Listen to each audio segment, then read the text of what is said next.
After these things, the cupbearer of the king of Egypt and his baker offended their lord, the king of Egypt. Pharaoh became angry with his two officials, the chief cupbearer and the chief baker. He put them in custody in the house of the captain of the guard, in the prison where Joseph was confined. The captain of the guard assigned them to Joseph, and he attended them. After they had been in custody for some time, both of them dreamed a dream the same night, each dream with its own meaning, the cupbearer and the baker of the king of Egypt, who were confined in the prison. When Joseph came to them in the morning, he saw that they were troubled. So he asked Pharaoh's officials, who were in custody with him in his master's house, "Why do you look so sad today?" They replied, "We both had dreams, but there is no one to interpret them." Joseph said to them, "Do not interpretations belong to God? Tell them to me, please." Then the chief cupbearer told Joseph his dream. "In my dream, a vine was before me. On the vine were 3 branches. As it budded, its blossoms opened, and its clusters ripened into grapes. Pharaoh's cup was in my hand, and I took the grapes, pressed them into Pharaoh's cup, and placed the cup in Pharaoh's hand." Joseph said to him, "This is the interpretation. The 3 branches are 3 days. Within 3 days, Pharaoh will lift up your head and restore you to your position, and you will put Pharaoh's cup in his hand, just as you used to do when you were his cupbearer. But remember me when it goes well with you, and please show kindness to me. Mention me to Pharaoh, and bring me out of this prison. For I was forcibly taken from the land of the Hebrews, and even here I have done nothing that should put me into this dungeon." Seeing that Joseph had given a favorable interpretation, the chief baker said to him, "I also had a dream. 3 baskets of white bread were on my head. In the top basket were all kinds of baked goods for Pharaoh, but the birds were eating them out of the basket on my head." Joseph answered, "This is the interpretation. The 3 baskets are 3 days. Within 3 days, Pharaoh will lift off your head and hang you on a tree, and the birds will eat your flesh." On the 3rd day, Pharaoh's birthday, he gave a feast for all his officials. He lifted up the heads of the chief cupbearer and the chief baker in the presence of his officials. He restored the chief cupbearer to his position, so that he once again placed the cup in Pharaoh's hand, but he hanged the chief baker, just as Joseph had said in his interpretation. Yet the chief cupbearer did not remember Joseph. He forgot him. At the end of 2 full years, Pharaoh had a dream. He was standing by the river. 7 cows, sleek and fat, came up out of the river and began to graze among the reeds. After them, 7 other cows came up out of the river, ugly and thin, and stood beside the fat cows on the riverbank. The ugly and thin cows ate the 7 fat cows. Then Pharaoh woke up. He fell asleep again and had a second dream. 7 heads of grain, healthy and good, were growing on a single stalk. After them, 7 other heads of grain sprouted, thin and scorched by the east wind. The thin heads of grain swallowed up the 7 healthy, full heads. Then Pharaoh woke up and realized it was a dream. In the morning, his spirit was troubled, so he sent for all the magicians and wise men of Egypt. Pharaoh told him his dreams, but no one could interpret them. Then the chief cupbearer spoke to Pharaoh. "Today I remember my offenses. When Pharaoh was angry with his servants and imprisoned me and the chief baker in the house of the captain of the guard, we each had a dream the same night, and each dream had its meaning. A young Hebrew was there with us, a servant of the captain of the guard. We told him our dreams, and he interpreted them for us, giving each man the meaning of his dream. and things happened exactly as he interpreted them to us. I was restored to my position, and the other man was hanged. Then Pharaoh sent for Joseph, and they brought him quickly from the dungeon. After he shaved and changed his clothes, he came before Pharaoh. Pharaoh said to Joseph, "I had a dream, and no one can interpret it. But I have heard that when you hear a dream, you can interpret it." Joseph answered, "It is not in me. God will give Pharaoh an answer of peace." Pharaoh said to Joseph, "In my dream I was standing on the bank of the river. 7 cows, fat and handsome, came up out of the river and grazed among the reeds. After them, 7 other cows came up, weak, very ugly and thin. I have never seen such ugliness in all the land of Egypt. The thin, ugly cows ate the 7 fat cows, yet after they had eaten them, no one could tell they had done so. They looked just as ugly as before. Then I woke up. In my second dream, 7 heads of grain, full and good, grew on one stalk. After them, 7 other heads sprouted, thin and scorched by the east wind. The thin heads swallowed the 7 good heads. I told these dreams to the magicians, but none could interpret them." Then Joseph said to Pharaoh, "The dreams of Pharaoh mean the same thing. God has revealed to Pharaoh what he is about to do. The 7 good cows are 7 years, and the 7 good heads of grain are 7 years. It is one and the same dream. The 7 thin and ugly cows that came up after them are 7 years, and the 7 thin heads of grain scorched by the east wind also represent 7 years of famine. It is just as I said. God has shown Pharaoh what he is about to do.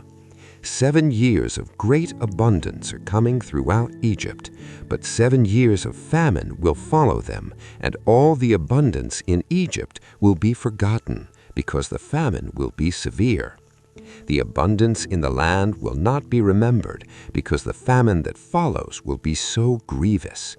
The fact that the dream was given twice means the matter is firmly decided by God, and God will soon carry it out. And now let Pharaoh look for a discerning and wise man and put him in charge of the land of Egypt. Let Pharaoh appoint commissioners over the land to collect 1/5 of the harvest during the 7 years of abundance.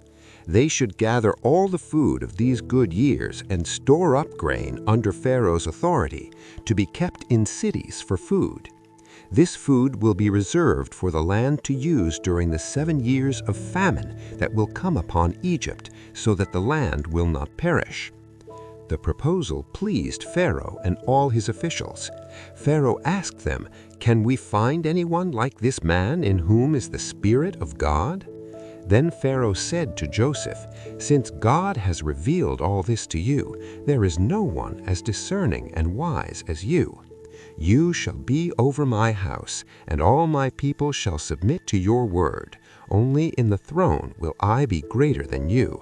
Pharaoh said to Joseph, "I am setting you over all the land of Egypt." He took his signet ring from his hand and put it on Joseph's hand. He dressed him in fine linen and put a gold chain around his neck. He had him ride in the 2nd chariot he owned, and men shouted before him, "Bow the knee!" Thus he placed Joseph over all Egypt. Pharaoh said to Joseph, "I am Pharaoh, but without your permission no one shall lift hand or foot in all Egypt." Pharaoh named Joseph Zaphenath-Paneah, and gave him Asenath, daughter of Potipherah, priest of On, as his wife. Joseph traveled throughout Egypt. Joseph was 30 years old when he entered the service of Pharaoh. During the 7 years of abundance, the land produced plentifully. Joseph collected all the food produced during those years and stored it in the cities, putting in each city the food grown in the fields surrounding it. Joseph stored up huge quantities of grain, like the sand of the sea, until he stopped keeping records because it was beyond measure. Before the years of famine came, 2 sons were born to Joseph by Asenath. Joseph named the first Manasseh, saying, "God has made me forget all my trouble and all my father's household." The second he named Ephraim, saying, "God has made me fruitful in the land of my affliction." The 7 years of abundance came to an end, and the 7 years of famine began, just as Joseph had said. There was famine in all lands, but in Egypt there was food. When all Egypt felt the famine, the people cried to Pharaoh for bread. Pharaoh said, "Go to Joseph, do whatever he tells you." Joseph opened the storehouses and sold grain to the Egyptians, for the famine was severe throughout Egypt, and all the world came to Egypt to buy grain from Joseph, because the famine was severe everywhere. When Jacob learned that there was grain in Egypt, he said to his sons, "Why do you just keep looking at one another?"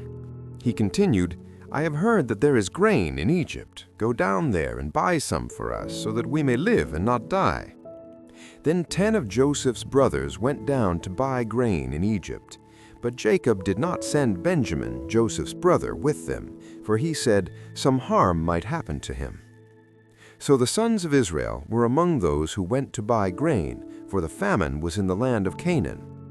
Joseph was the governor of the land, and the one who sold grain to all its people.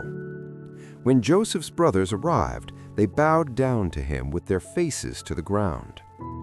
As soon as Joseph saw his brothers, he recognized them. But he pretended to be a stranger and spoke harshly to them. "Where do you come from?" he asked. "From the land of Canaan," they replied, "to buy food." Although Joseph recognized them, they did not recognize him. Joseph remembered the dreams he had about them and said, "You are spies. You have come to see the nakedness of the land." They replied, "No, my lord. Your servants have come to buy food. We are all sons of one man. We are honest men. Your servants are not spies." But Joseph insisted, "No, you have come to see the nakedness of the land." They said, "Your servants are 12 brothers, sons of one man in the land of Canaan. The youngest is now with our father, and one is no more." Joseph said, "It is just as I told you. You are spies. This is how you will be tested. As surely as Pharaoh lives, you will not leave this place unless your youngest brother comes here. Send one of you to get your brother. The rest of you will be kept in prison, so that your words may be tested to see if you are telling the truth. If not, then as surely as Pharaoh lives, you are spies." And he kept them all in custody for 3 days. On the 3rd day, Joseph said to them, "Do this, and you will live, for I fear God. If you are honest men, let one of your brothers remain confined here, while the rest of you go and take grain for your starving households. But bring your youngest brother to me, so that your words may be verified, and you will not die." And they did so. They said to one another, "Surely we are guilty concerning our brother. We saw the anguish of his soul when he pleaded with us, but we would not listen. That is why this distress has come upon us." Reuben answered, "Did I not tell you not to sin against the boy? But you would not listen. Now his blood is required of us." They did not know that Joseph understood them, since he was speaking to them through an interpreter. Joseph turned away from them and wept.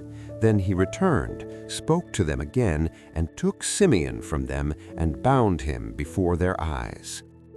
Joseph gave orders to fill their bags with grain, to return each man's silver to his sack, and to give them provisions for their journey.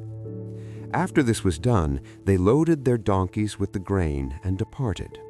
At the place where they stopped for the night, one of them opened his sack to feed his donkey and saw his silver in the mouth of his sack.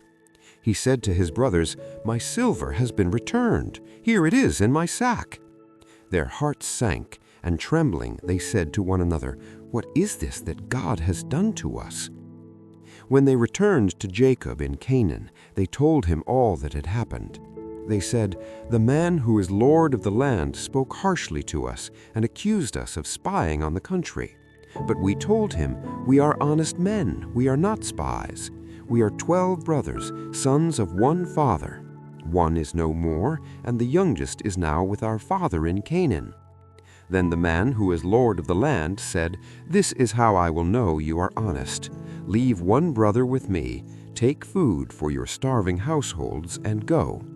But bring your youngest brother to me, so that I will know you are not spies, but honest men. Then I will give your brother back to you, and you may trade in the land." As they emptied their sacks, each man found his bundle of silver in his sack. And when they and their father saw it, they were afraid. Their father Jacob said, "You have bereaved me. Joseph is no more, Simeon is no more, and now you want to take Benjamin? All this has come against me." Then Reuben said to his father, "You may put my 2 sons to death if I do not bring him back to you. Entrust him to my care, and I will bring him back." But Jacob said, "My son shall not go down with you. His brother is dead, and he is the only one left. If harm comes to him on the journey you are taking, you will bring my gray head down to the grave in sorrow."